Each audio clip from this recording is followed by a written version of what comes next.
Salam sejahtera Malaysia, denyut nadi suara rakyat bergema di channel ini. Jangan lupa tekan butang subscribe, like dan share. Malaysia kita punya, cintai Malaysiaku, kita jaga kita.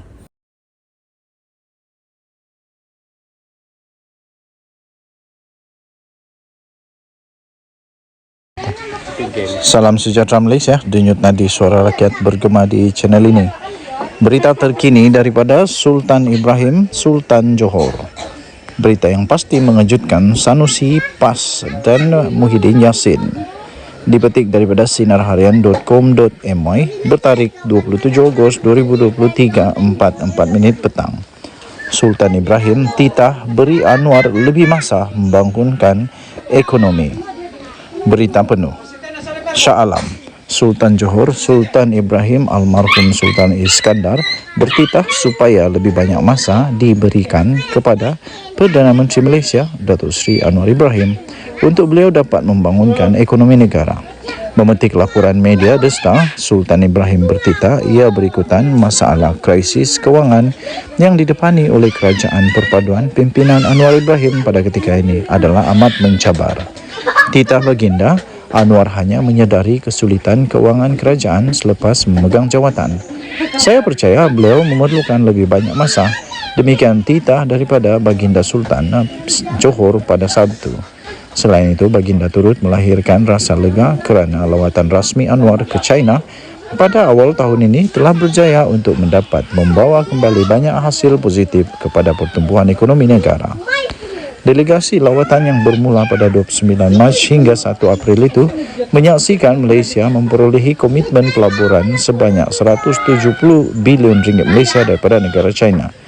Dalam perkembangan yang sama, Johor juga mendapat sebahagian besar daripada komitmen berkenaan dengan pelaburan sebanyak 80 bilion ringgit Malaysia daripada syarikat petrokimia terbesar China, Rongsheng Petrochemical Company Limited. Sekian berita, denyut nadi suara rakyat bergema di channel ini. Jangan lupa tekan butang subscribe, like dan share. Malaysia kita punya, cintai Malaysiaku, kita jaga kita. Bye-bye. Salam sejahtera Malaysia, sekali lagi kita bertemu. Tunggu pemilihan UMNO untuk buang Zahid Hamidi. Bukankah dia dapat jawatan itu melalui usul tiada pertandingan yang telah dipersetujui oleh akar umbi? Pening juga UMNO ni.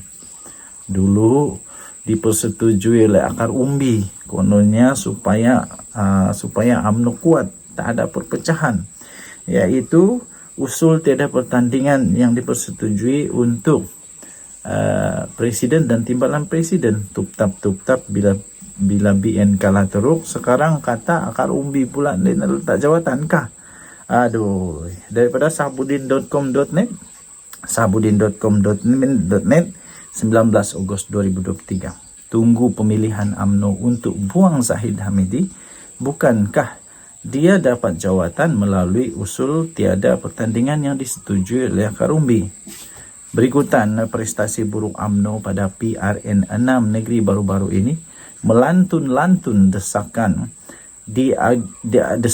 diasapkan agar Ahmad Zahid Hamidi meletak jawatan sebagai Presiden UMNO. Persoalan pertama, jika Zahid Hamidi meletak jawatan, apakah masalah UMNO akan serta-merta selesai?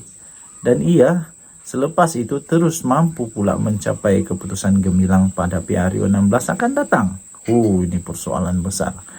Persoalan kedua ialah kalau Zahid Hamidi meletak jawatan juga, siapa yang mahu diletakkan sebagai penggantinya? Siapa yang boleh ganti dia? Kiranya pengganti yang mengambil alih itu ialah Muhammad Hassan atas kedudukannya sebagai timbalan presiden sekarang ini. Sejauh mana beliau ada keajaiban untuk memulihkan UMNO? Jangan-jangan kerja pertamanya nanti adalah mengunjungi rumah Ketua Pembangkang Hamzah Zainuddin sekali lagi. Setelah kali pertama melakukannya, sebaik saja keputusan PR15 diumumkan baru-baru ini. Ini pun persoalan-persoalan yang agak rumit untuk dirungkai dan agak bermisteri. Sebelum menemui jawapan dalam kedua-dua persoalan di atas itu, harus disedari bahawa Zahid Hamidi berjaya menduduki jawatan Presiden UMNO pada pemilihan yang lalu secara tidak bertanding adalah berdasarkan usul tidak membenarkan pertandingan bagi dua jawatan tertinggi UMNO yang disokong sebulat suara oleh akar umbi parti itu sendiri. Nah, kenapa sekarang bila kalah PRN hanya Zahid Hamidi seorang yang diminta berundur pergi? Selain ketetapan meletakkan Zahid Hamidi selaku Presiden UMNO adalah keputusan sebulat suara perwakilan yang menyokong usul tidak tiada pertandingan itu, ini bermakna kekalahan yang diterima UMNO dalam PRN baru-baru ini tidak boleh dibebankan kepada Presiden UMNO saja. Apakah timbalan Presiden UMNO juga yang juga menang tidak bertanding tidak bersalah? Kenapa Zahid saja yang bersalah? Kenapa Tok Matasan tak bersalah? Itu maksud dia. Dalam bahasa paling mudah dan melihat apa yang berlaku pada UMNO kini, sementara Zahid Hamidi sering dicop sebagai beban utama, parti itu sebenarnya perlu perubahan total dan tidak mencukupi dengan hanya presiden saja diundurkan jika inginkan hasil yang benar-benar berbeza dalam perjuangan masa depannya. Ini kerana jika Zahid Hamidi saja diundurkan, pengganti dan susunan di bawahnya masih mereka yang gagal yang berada dalam pakej Presiden UMNO sebelum ini. Adalah sukar diyakini mereka yang sama-sama gagal bersama Zahid Hamidi untuk diletakkan harapan agar mampu berbuat lebih baik bagi memulihkan UMNO. Pokoknya, selagi Zahid Hamidi disokong kepimpinan UMNO, beliau harus terus memegang jawatannya sekarang sehingga tamat tempo.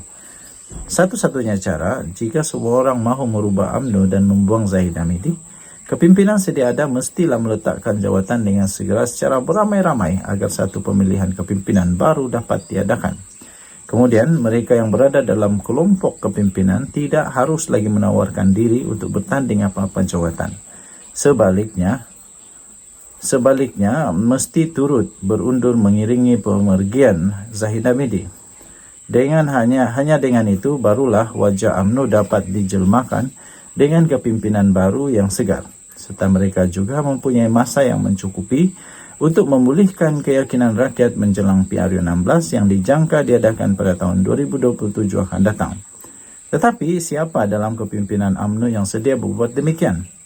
Jika tiada yang sedia, pilihan yang tinggal hanyalah dengan semua pihak berlapang dada, kembali bersatu dan berganding tenaga memperkukuhkan kedudukan UMNO bersama-sama dengan Zahid Hamidi yang telah dipersetujui menerajui UMNO sehingga tempohnya memegang jawatan itu berakhir pada tahun 2026 akan datang. Dalam pemilihan itu nanti, inilah masa yang terbaik untuk melakukan perubahan yang sewajarnya sebelum ketibaan PRU 16. Namun jika pemilihan tahun 2026 juga dipersetujui untuk ditangguh lagi selama 18 bulan lagi, bagi membolehkan PRU 16 diadakan terlebih dahulu dan pemilihannya hanya dijadwalkan 6 bulan selepas PRU 16 pada tahun 2027 itu, sebagaimana usul dalam pindaan perlembagaan yang telah diluluskan, di mana ini bermakna Zahid Hamidi masih menerajui UMNO dan BN. Anggap sajalah PRU itu nanti sebagai detik hidup mati yang mesti dilalui dan dilawan habis-habisan. Sebagai iktibar terakhir barangkali, yang tinggal hanyalah banyakkan sama membaca doa tolak bala kepada Tuhan Yang Maha Esa. Sabudin Husin, 19 Ogos 2023. Denyut Nadi, Suara Rakyat bergema di channel ini. Kita jumpa lagi. Bye-bye.